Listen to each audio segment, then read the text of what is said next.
All right. So Edie Yes. asked me to show you guys again how to upload your fishbone diagram to your Canvas assignment. So I have just opened the fishbone diagram and everybody has their own copy. So what you do is you go, first of all, I'm going to back out of this just so you guys know where this is on Canvas.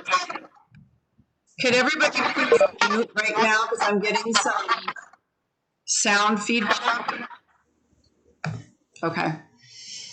All right, so if you go to your classroom and you go into week 3 for problem solving and decision making, there is the fishbone diagram. Remember, this is one of the things that you're going to have to turn in on Canvas this Sunday night. Okay, or that's the due date, this Sunday night. So if you click on the fishbone diagram and go to the document, which is a Google Draw document, Google Drawings document, you're going to save it onto your desktop so that you will have it available to find and upload once you get to Canvas. So what you're going to do, you're going to go, let me see if I can make this bigger. You're going to go File, Print, and then you're going to choose Save as PDF. Okay, so File, Print, Save as PDF. Then you're going to click Save, and it's going to ask you where you want to save it. And I'm going to choose my desktop. That way it'll be easy to find, okay? And I'm going to call it a name that will be easy to find. So I'm going to call it Fishbone Diagram Laura Barrett. Because, you know, if the teacher sees it, the teacher will see your name on it, right? Fishbone Diagram Laura Barrett, save. Okay, now we need to go to Canvas. And we need to go to, first of all, we've got to get to the correct class. So I believe it's this one.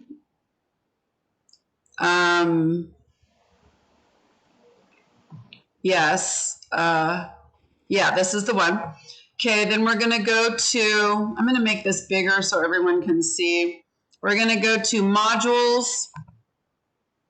And we're already in week 3. So we're going to click on week 3, reading assignments and resources. And then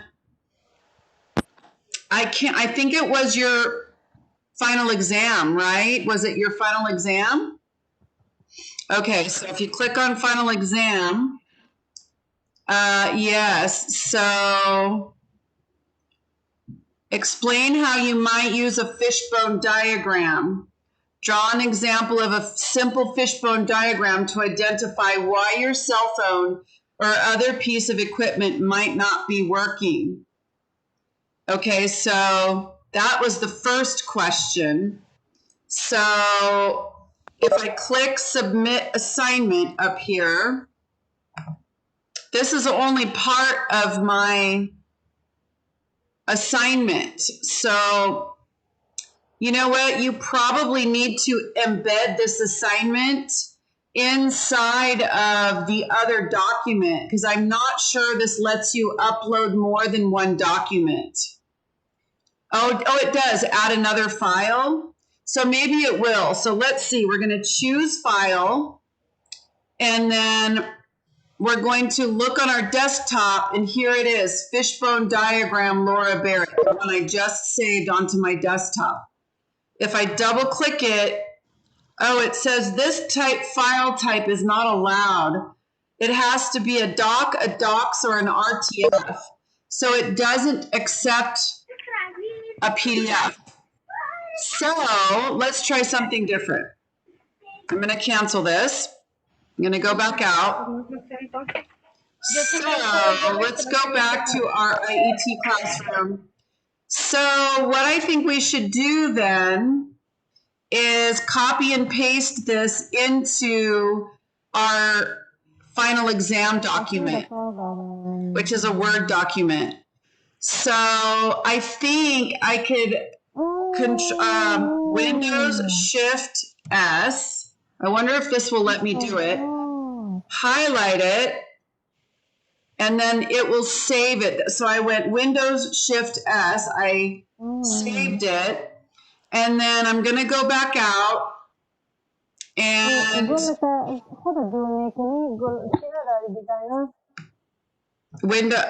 I'm sorry, was somebody asking me a question? Oh, I don't know. Okay. Classroom. So now we're going to go back into the final exam that's on our Google Classroom page. Please mute unless you have a question for me, because I don't know if you're trying to talk to me or if it's background noise. Okay, so here I am with our final exam. I'm going to open up the final exam document, and you can see that I already have the fishbone diagram saved there, but I'll save it again. So I'm going to go Control V, and it puts the document there inside of this final exam, problem solving and decision making. And this is a Google Doc. So this is the Google Doc that you need to save onto your desktop. Okay, so you've saved a PDF picture of your fishbone diagram into... Okay, somebody is not muted. Who is not muted? Frishta, you need to mute. Okay, there we go. All right. So now that we have the fishbone diagram saved into our final exam document, we need to save this document onto our desktop. So we're going to go File, and we're going to click Print, and let's see, we can't save it as a PDF. Let's click Save. See more. I wonder if it'll let me save it to Google Drive, but it's got to be on our desktop. Teacher, this is Vamsi. Hi, Vamsi. Hi. There is a way to save it, like if you go to the file. Yes, File. Do I click download? And then I want... You can choose any file type you want. Okay, except it only accepted a docs on Canvas. So I guess I better click docs. Yeah. Okay, so I'm going to save that. And now it's just coming up down here. Is that on my desktop now? Can you please click on that one, right click, it will show you, open the folder. Open. No, show in folder. You may need to click on the show in folder option. Show in folder. Okay, so down here, right click, show in folder. Okay. Then you will know. Okay. Is there any way to move it? Can I drag it to desktop? Yes. You can just copy paste it. Oh, just copy and paste? Yeah. Control C, and then I'll go to desktop, Control V. Okay, good. Now it's on my desktop. All right, should I repeat those steps, guys? I'll repeat those steps, okay? So let's do this one more time. I was able to get it on my desktop, and that's where we want it to be. So we're in our document. We saved the fishbone diagram picture into our final exam Google Doc.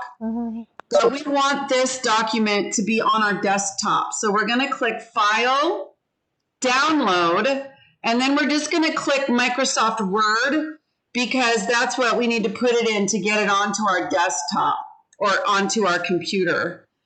Okay, after we've done that, we need to go down here and right click. So you have two click buttons on your mouse. You need to do the right click, and click show in folder. So it's going to show us where on our computer this document is. And we can see it highlighted here.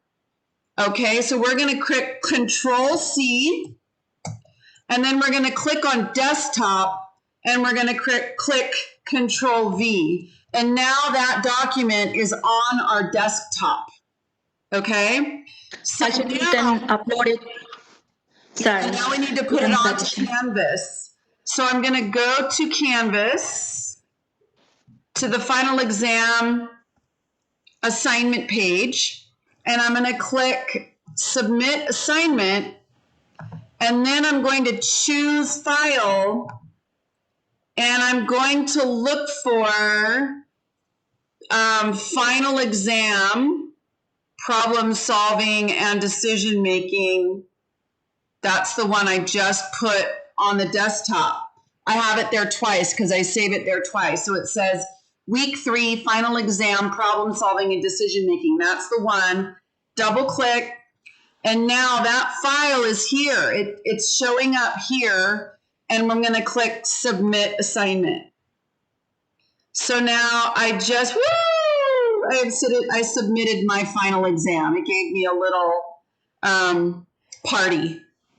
Any questions about that? I've just recorded everything I just did, and I will post the recording as soon as possible onto our Google Classroom so that you can look at that recording and review the steps that I just took to turn in your final exam. Yes, I have a question. I try to go to download, and they don't have the Word dot the Word file. They have like PDF, JPEG, and PNG.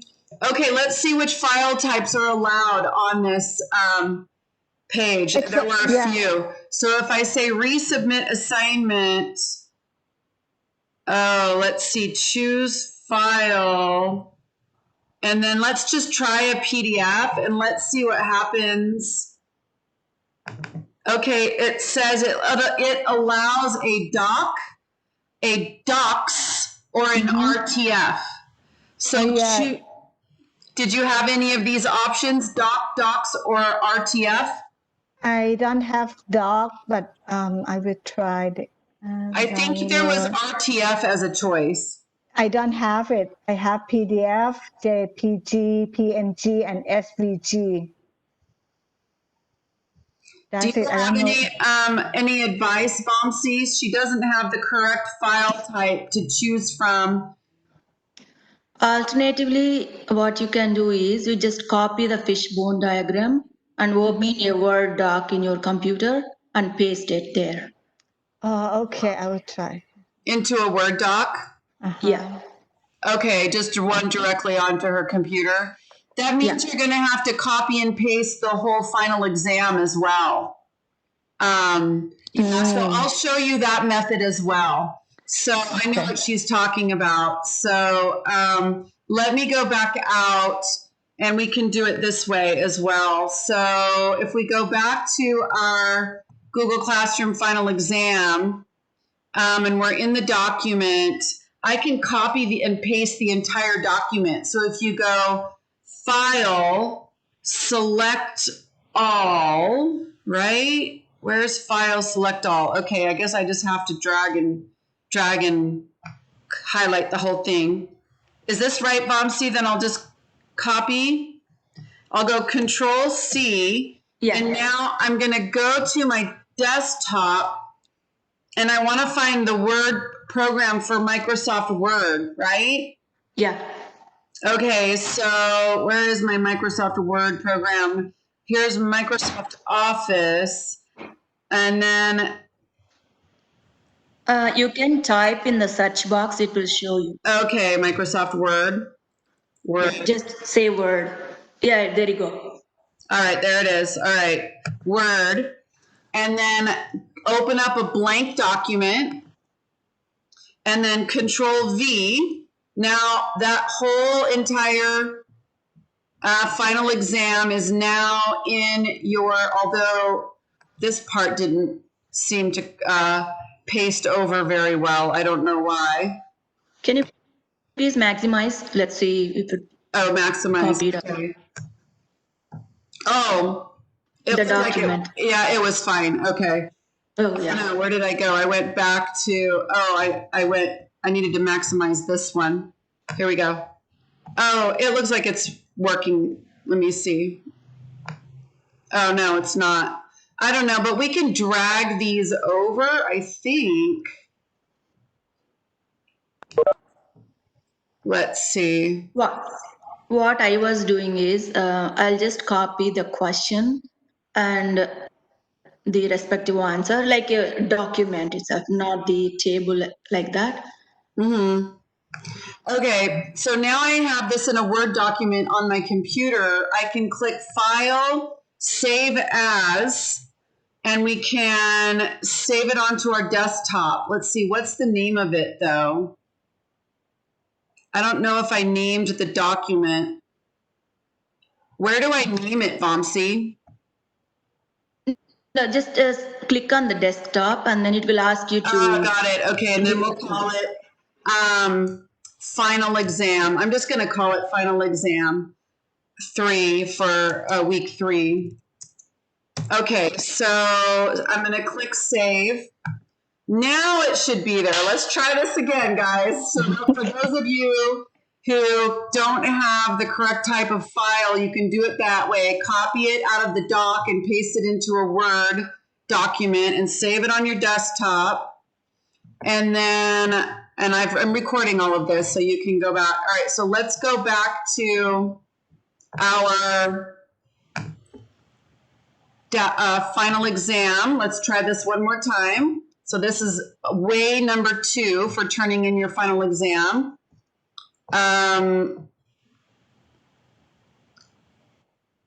Okay, I'm going to cancel. Okay, let's click Submit Assignment, choose File, go to your desktop, and I have my final exam week 3 Word document now saved on my desktop. Double click. And there it is, final exam week 3, and then submit assignment. And yay! Okay, so there's 2 different ways to submit your assignment. That was a lot of steps. Hopefully you have success. If you don't, my suggestion is email the professor and attach the final exam document to the email. To the professor, okay? If all else fails and you're unable to submit, just explain that you tried all the steps, that you knew how to submit, and you couldn't do them, and you're going to attach it to the email instead. Okay, thank you. Okay, so any other questions about submitting your final exam? Teacher, there is another way to submit the assignment. We can submit the assignment from the Google Doc. From a Google Doc? Yeah, go down. There is a. Oh, I have to click submit, right? Yeah. And yeah, there is a Google Doc. The no. Yeah, we can from here. Yes. You guys, something I totally didn't even see. Look, there's a bunch of tabs right here. File upload, text entry, website URL, Google Doc. Google Doc. Yes. Oh, okay. So if we click Google Doc and you click authorize Google Drive access, leave your site. Oh gosh, now I have to log in. Yeah, log in your account. Allow. Google Drive account successfully added. Now what? Authorize, I did that. So now do I go back to file upload? No. Because I authorized Google Drive access. Before you can submit assignments directly from Google Drive, you need to authorize Canvas to access. Oh yeah, because we have the W number, the W, no, uh, I don't know everyone, if everyone have another Google account of the specific ecology. Okay. Yeah. I think I've shown enough ways to do it. If you know how to do the Google Doc way, go for it. Yeah, Otherwise, because I've given you 2 other ways to do it. And I think the Google Doc is combined with the Gmail of the La Posita ecology okay. dot edu. Yeah, Gmail. Ah, got it. Yes. I see. Okay. Yeah. I'm not going to take the time to do all that. So I think we've got, a couple of ways to turn in the assignment. So hopefully it will work for everyone. So yeah, that was module 3. So I cancel. I just want to go to modules. Okay. Back to week 3. So I think everything else should be straightforward. You need to do your discussion, final exam, and your journal entry. And the journal entry is discuss what you've learned about problem solving and decision making. And that document is on our week 3 as classwork right here. And you can do the same thing that we did. You can save it onto your desktop and upload it that way to your journal entry assignment on Canvas. So this is the final week of problem solving and decision making. And we've only got a few things left to discuss in the reading packet that was given to us by Professor Ian Yellow. So we're just going to go over those last few things together, and then we're going to be beginning a new course. So this is the last week of problem solving and decision making. Everything will be due Sunday night, and that will conclude this second course in the series.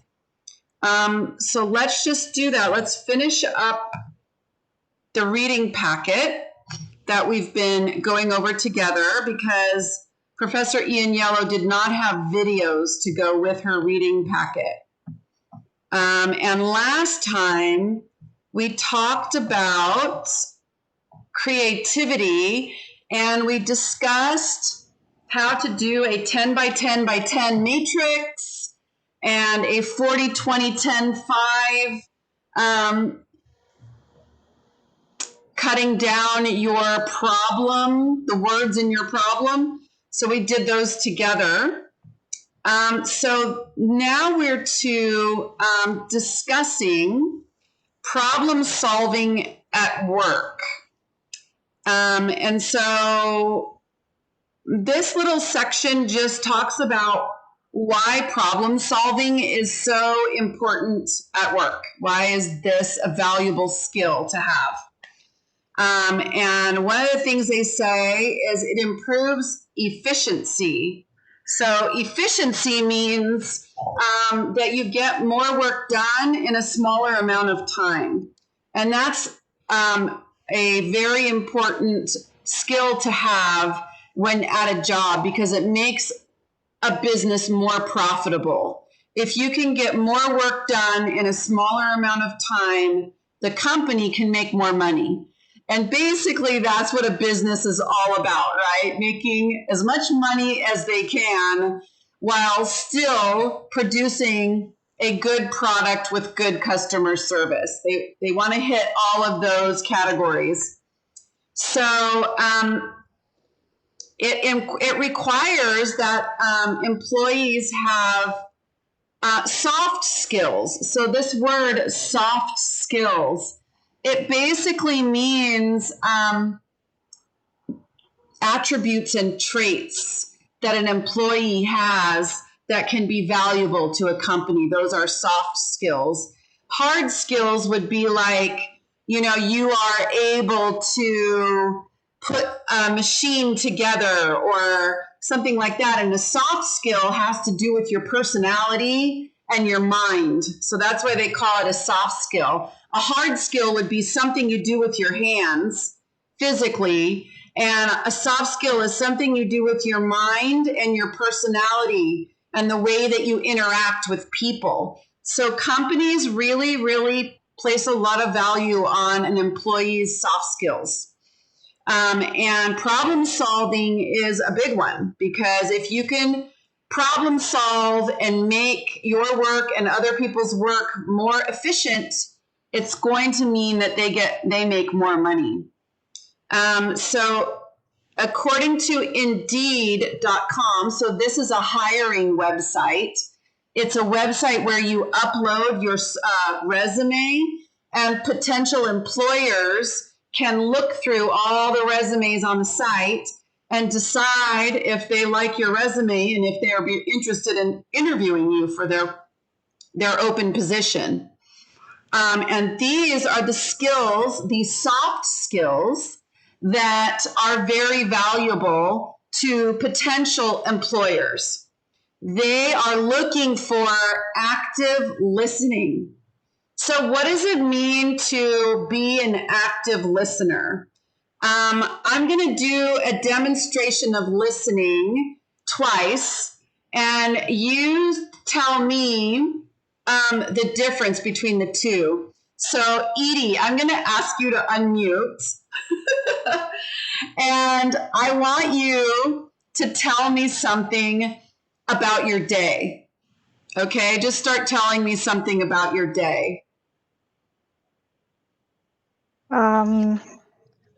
Actually, we just came back from camping at Lake Hamashi, and we went a party boat, and we went out, and we have so much fun. And then actually they have like the big boat, they have like the slider, and my daughter just want me to go with her slider, and we parked like the boat in the middle of the lake, which is the deepest, and I wouldn't dare to go on the slide with her. So she just like begging me. So I just take a glass of wine, and then here we go. I go along Okay, I'm with going to her. stop you there. Okay. So that was listening behavior number 1. Okay, so now rewind, go back to the beginning. Tell me the same story again, Edie. Okay, Go. I went. I just came back from the camping site and at Lake Hamashi, and then we went a party Oh, boat, and oh, yeah, really? and then we just like have so much fun. They have like the Wow. slider, and then my daughter really want me to go with her, but we parked the boat like in the middle of the So lake, you which is the guys, deepest. you rented a houseboat? No, just the boat, like the party boat. A party It's just, boat. yeah, for one day, a whole day, Oh, a like whole day. that. And you did this today? Yesterday we just Oh, came back. yesterday. Nice. Yeah, and then yeah, I'm so scared because it's so deep there. And then my daughter really want me to go there with her, do the slide. Oh, wow. But then I wouldn't dare to. But I took a glass of wine, and voila, Oh, oh my gosh. And I went down head down. how did you feel after going down the slide? It's so much fun. Oh, good. Yeah, I love it. I love to swim, and but then I think it's too cold, a little bit too cold for me, and Okay. it's the deepest in the middle of nowhere. So Wow. yeah, I'm a little That bit sounds like scared. so much fun, though. Good for Yes, it you. is. Thank you. Okay, guys. So I want you to, what is the difference between the way I reacted the first time and the way that I reacted the second time? What did I do differently between the first time and the second time? I Okay, think the second. Yeah. No, go Go ahead. ahead. Go ahead. I think the second time, I think it's called active listening because you react Yes. along with the conversation.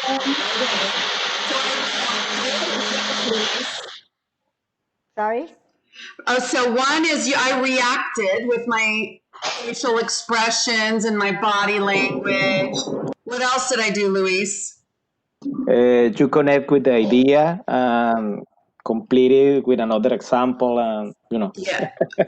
Okay, I offered other examples or completed her ideas. I asked questions. Yes. I repeated what she said to clarify. So this is active listening, shaking your head, making sure you're clear about what somebody just said to you, repeating it back to make sure that you got it right, giving your comments, suggestions, making positive sounds of excitement or support. These are all active listening skills. They're extremely important to have on a job because it helps for mistakes not to happen on the job when you are actively listening, repeating back, clarifying. And also, it can create a positive atmosphere on the job. It's just so much more enjoyable to speak to somebody who is looking you in the eye, shaking your head, smiling, repeating things back to you, compared to looking down and then just listening but not saying anything. It's the person speaking doesn't know if you hear them or not. They don't know if you're listening or not. They don't know if you understand what they're saying or not. Okay, so this is a biggie. Analysis. So analysis is another soft skill. Does anybody want to take a stab at what does analysis mean? Analysis. This might have been one of our vocabulary words. It's analyze. Analyze. Yeah, it's the noun form of analyze. Yes, which basically means to look carefully at a problem or a situation and pick it apart to see what is really happening. So you can analyze it and make sure that you understand everything.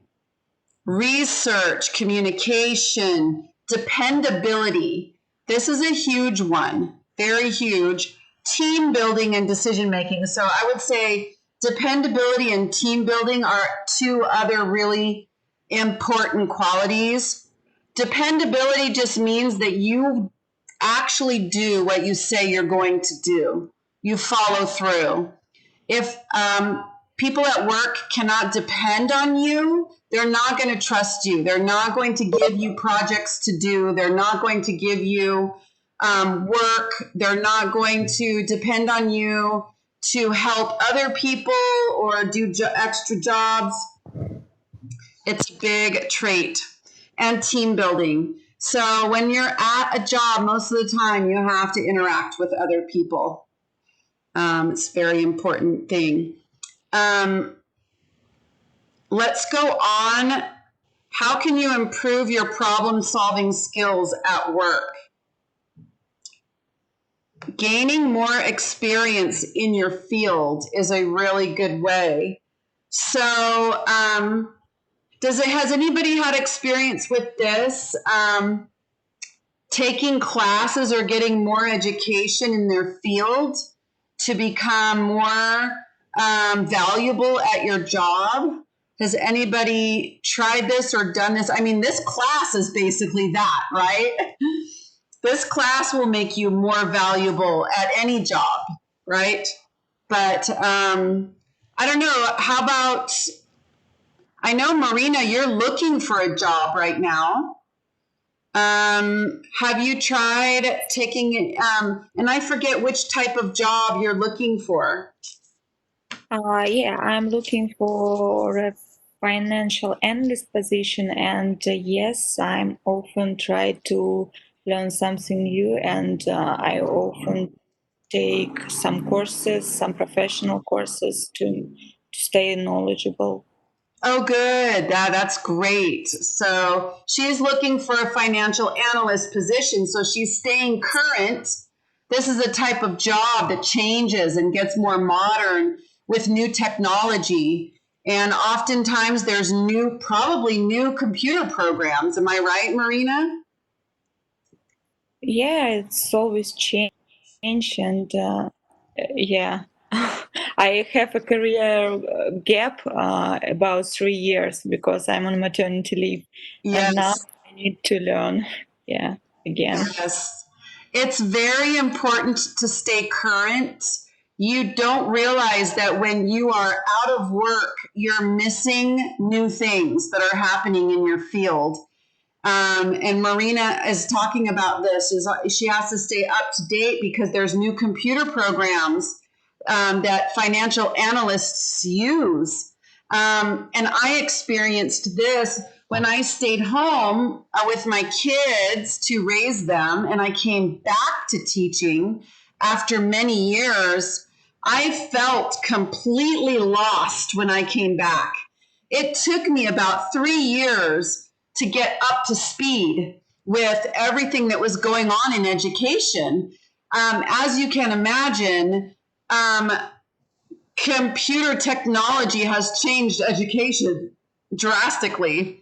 And even just our staff meetings, everything we do as teachers is now on computers. And when I was teaching a long time ago, everything was on paper. We had everything on paper.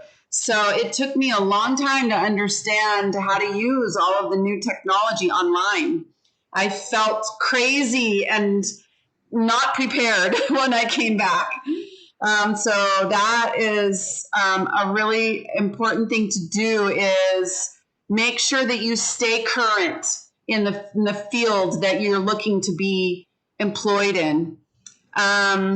Practice problem solving skills. Watch how other people solve problems. I think that's a really, really good one. I have to say that I have learned an immense amount from the vice principal, Sarah, and the principal, Carla. So that's Sarah Walk and Carla Estrada at Vineyard. The two of them have taught me so much. So I would just encourage people to interact with the people that are above you in your jobs. And make that a rule. Just get yourself out there, get to know your superiors and ask them questions all the time. Try to learn from them. Luis, did you experience this when you moved up to your new position? Who trained you? In my case, the first time when I began in Tesla, the guy that gave me the welcome after orientation process, the guy just speaking English was was pretty good for me. Instead, I'm afraid because you receive the information, instruction, papers in a different language. It's a different native language. Well, or I try to follow the instruction. Usually, I look in the people and they show me, oh, this is the tool. This is the you when you have a problem, press this button, for example. Then when I moved for the new position, my current position, it's pretty the same. My boss just speak in English. He gave me the instruction by email, by phone call. Sometimes it's just for a chat by Teams, Microsoft Teams. For me, it's better when he send information to me in Microsoft Teams because I read, I use the grammar. But when I need to talk with him and another guys, it's pretty difficult. But I try. Okay. Yeah, That's interesting to hear your perspective about the language problem that yeah, happens when you're getting trained, yeah, because you're getting trained in English and you need some time to interpret what you're hearing. Is that what I'm hearing you say? Yeah, it's correct. Yeah. Okay. So good to know. How about Kirti or Vamsi? I know you guys were professionals in your native countries. Yes. So you're asking to share these experience Yeah, recently? experience of learning from the people above you or being trained. So when I was working in the software industry, so I was learning from my boss. Like um, he gave so much of freedom to learn and encouraging to learn. When I moved to the high position and what to do and all, he was giving the instructions. So also I had the similar problem what Louis was telling, the language. So they speak like, a little bit speed. Um, so I kind of like it's kind of like a little bit slow in understanding. Like I had to pause and what he said. Okay, is this the one said? So need to clarify a little bit. So yeah, that Okay. happened. But that's good to know because I think it will make other people feel a little bit more secure knowing that you don't have to be perfect English listener and speaker to move up at a company. But you do need to be an active listener and ask lots of questions. And it sounds like that's what you did. Yeah. You had to ask questions and you had to ask them to repeat things and clarify things. Yeah, I don't know if that causes any negative opinion from the higher people, like our bosses. Do you think so? No, No? no, Okay. obviously not. Look, Luis moved up, you moved up. They saw that you were hard workers. They saw that you were dependable, these words that I'm using. They saw that you were active listeners, meaning you ask questions and you clarify. So that makes the language problem less of an issue. Yeah. When you're an active listener and you're dependable and you work well in a team, and even if it takes you a little bit longer, you're still good at communicating, right? Because you're repeating back, you're clarifying, you're asking questions. So even if there's a language delay or it takes you a little bit longer, you're still using all of these other skills that make you valuable. Okay. Yes. Thank you. Thank you. Yeah, I really think it's true, and I actually I find it very refreshing that you have the confidence to do that, and I wish that for everyone here, that to have the confidence to go for a higher position, even though you're not totally secure with your English skills, because they really appreciate people who are hardworking, active listeners, dependable, reliable, good at working with people. They're willing to work with somebody who maybe needs a little bit longer understanding. They're going to be fine working with that if they know that you're a good, solid employee that's going to be helpful. Okay, you can improve okay, so that's how you can improve at work. It gives you this little box here, which is kind of blurry. And she says, way back when you were in grade school, you guys were asked to solve math problems, and your teacher gave you a bunch of words that you could try for solving your math problems. And they're just a bunch of words that you can use when you're trying to solve a problem anywhere. For example, guess, guess, and check. that basically just means trial and error, right? Sometimes you just have to do trial and error. Sometimes we just don't know until we try. Some problems you cannot predict the answer. You have to try something and see if it works. So guess and check. It is just like trial and error. Try something and see if it works. As long as the stakes are not too high, right? Meaning if it doesn't cause too many problems to do a trial and error, right?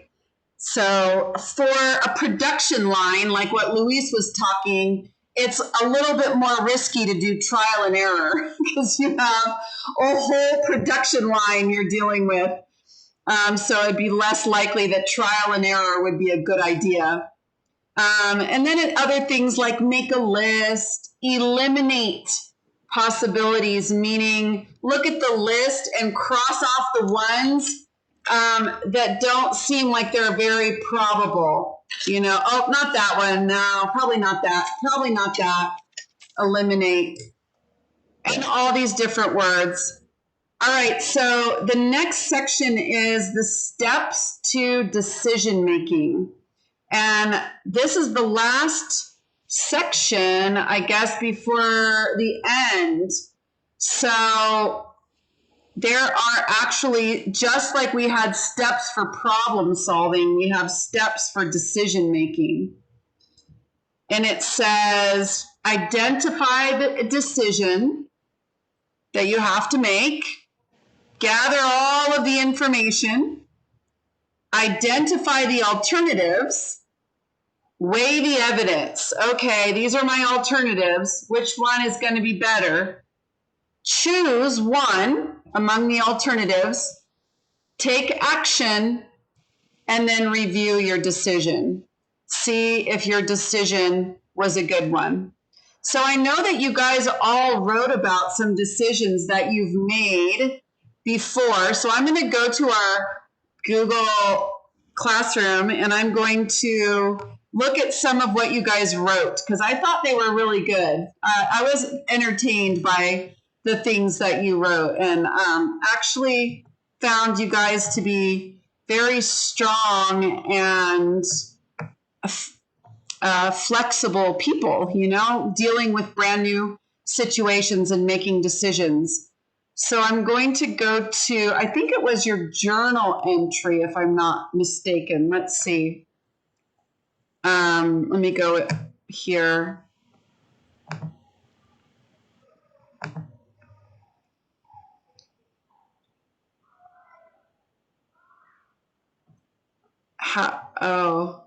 Was it the one that was in your, so that was how to improve your creativity. I think it was, let me go back. Maybe it was in week 2.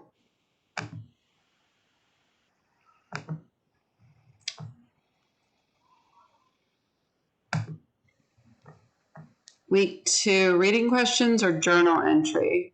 Let's see, it might have been this.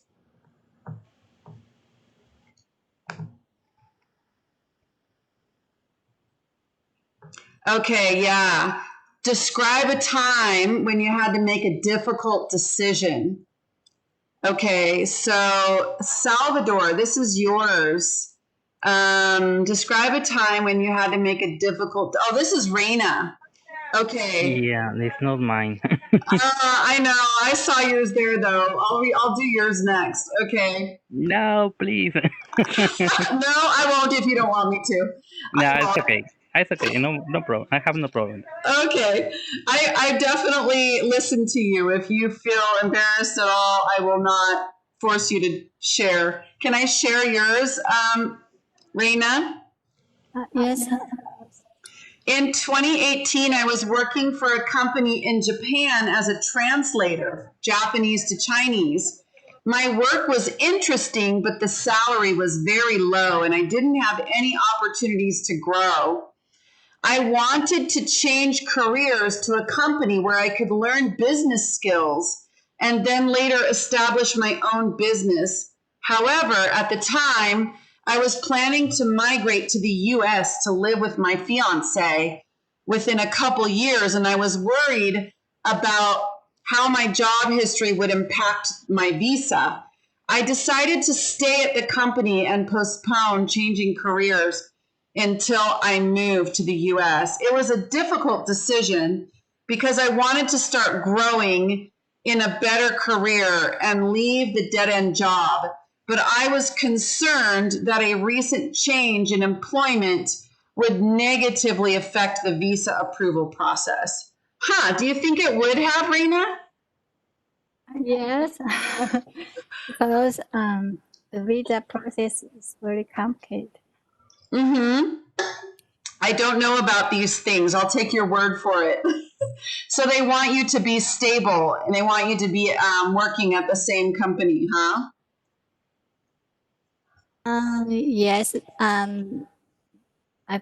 we thought better to not just stay same place. It says, if I had to make the decision again, I would likely change jobs in hindsight. I feel more confident about the visa process. I could learn more about a new career and skills, and I would have more opportunities to find a job in the US sooner. Okay, so you regret your decision a little bit, but you really didn't know about the visa process. So Yes. it was hard for you to know which right decision to make. So basically, you did go through the steps of the decision making process. You came up with your possible choices. You weighed, which one would be better. You decided to stick with your same job because you were worried it would affect your visa. You made your choice, and then you look back on it now and realize that probably the other choice would have been better. Yes. That's okay, right? We have to just go. I mean, I guess you could have done more research about the visa process, but I'm not sure how much information you really could have gotten. Yes. Sometimes research is hard to do. Okay, let me go back and we'll read another one from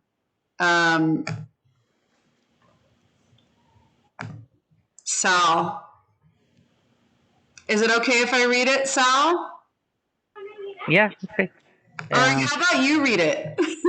Oh, no, I think it's better if All you right, read it. I will. I will. Okay.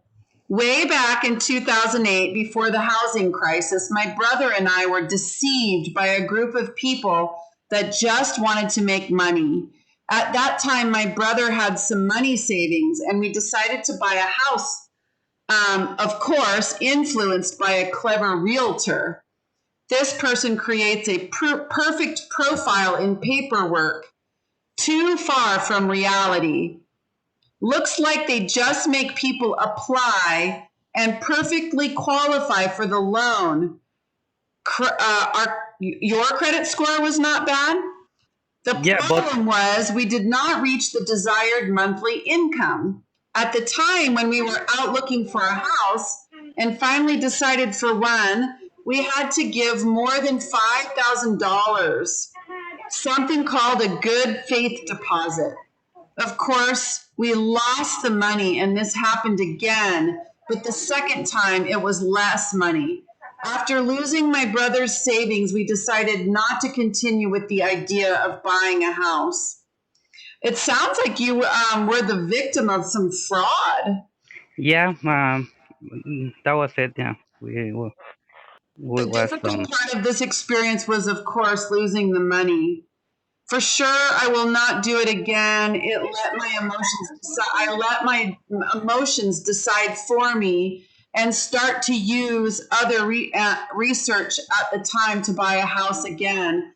Probably one of my biggest mistakes back then was that I had no idea what I needed or how the buying house process was. I think in the future I will need more information about this topic. That is very good hindsight. Very, very good hindsight. So he realizes now that he didn't gather enough information. So that step in the decision-making process, gathering information, he kind of skipped that step. He trusted somebody else, and that person was not worthy of trust. That person took advantage of the fact that he did not do enough research or gathering of information. I need to go back to, and yeah, I guess I don't know where it is. I guess it was, okay. So I'm sorry you had that experience, Sal, but I know that you're much smarter now, and you definitely will not get taken like that again.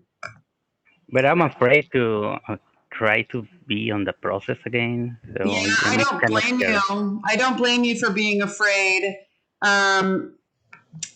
You definitely did not find the right person to help you. I guess it's a good idea when you're getting people to help you to ask a lot of people questions before you go forward, and also educate yourself. So let's do one more, and then we're gonna wrap up for tonight. Let's go to, that was Sal's. Let's go to there was one more, week 2 journal entry. It was Jean. Jean, can I share yours? Okay, no problem. Okay, so here's Jean's.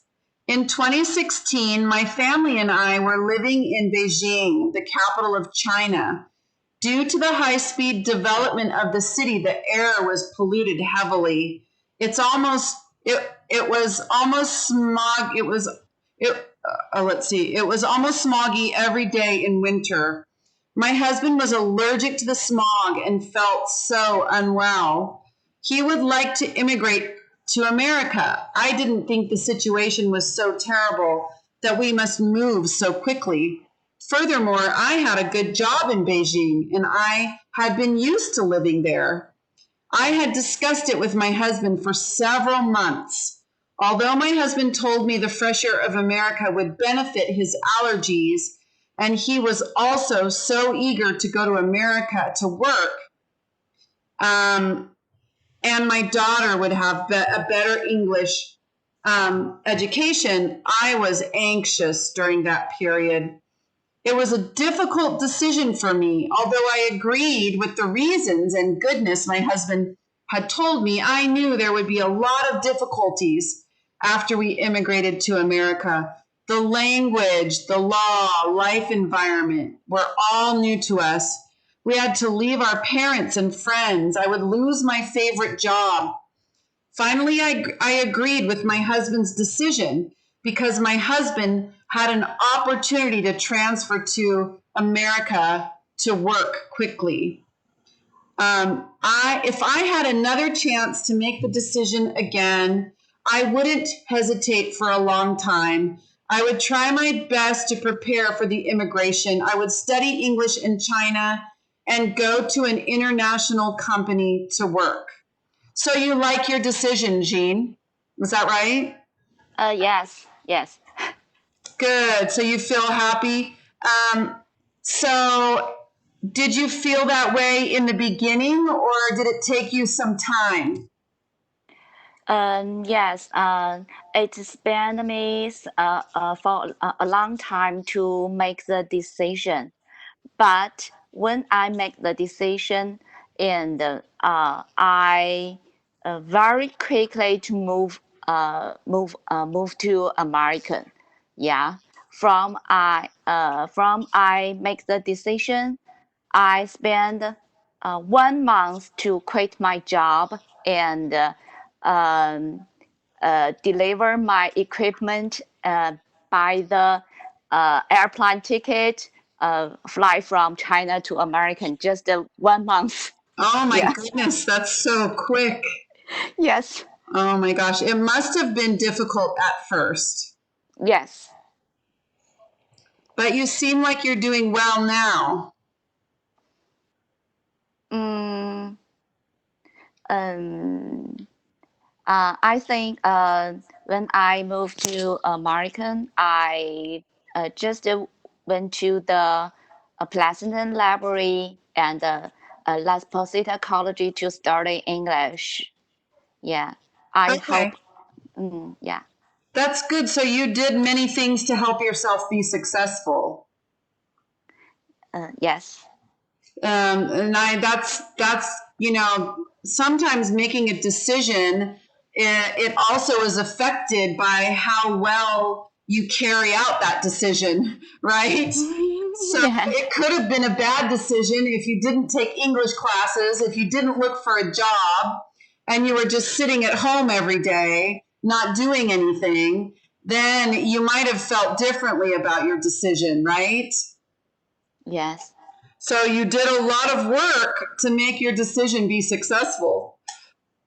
So that's one of the things about decision making is what you put into it does affect the outcome as well.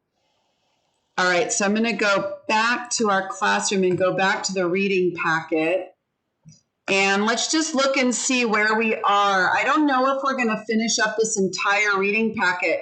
You guys may end up having to just read the rest of it on your own, but I feel like you have enough information to turn in the rest of the assignments for this course, because on Friday we will be beginning our next course. And your next teacher is going to be Professor Nystrom. Okay, so the same teacher you had the first time, she's going to be teaching, and I can show you what it looks like. It's called customer service.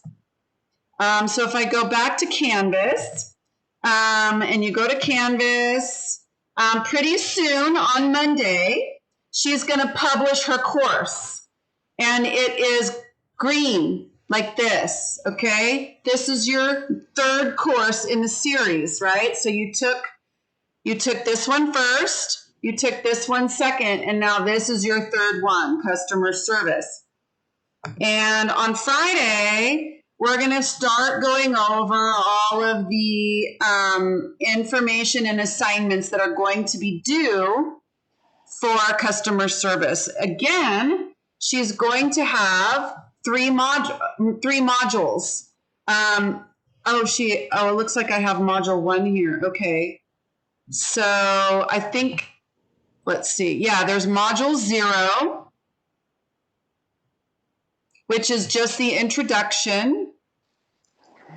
And then I don't think I can, and then under assignments, module 1, okay, discussion, quiz, assignment 1, and she's going to be uploading videos as well. So I don't have everything here yet.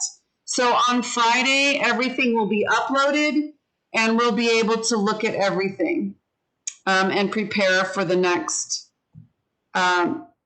section of work that's going to be published on Monday for customer service. Any questions, comments?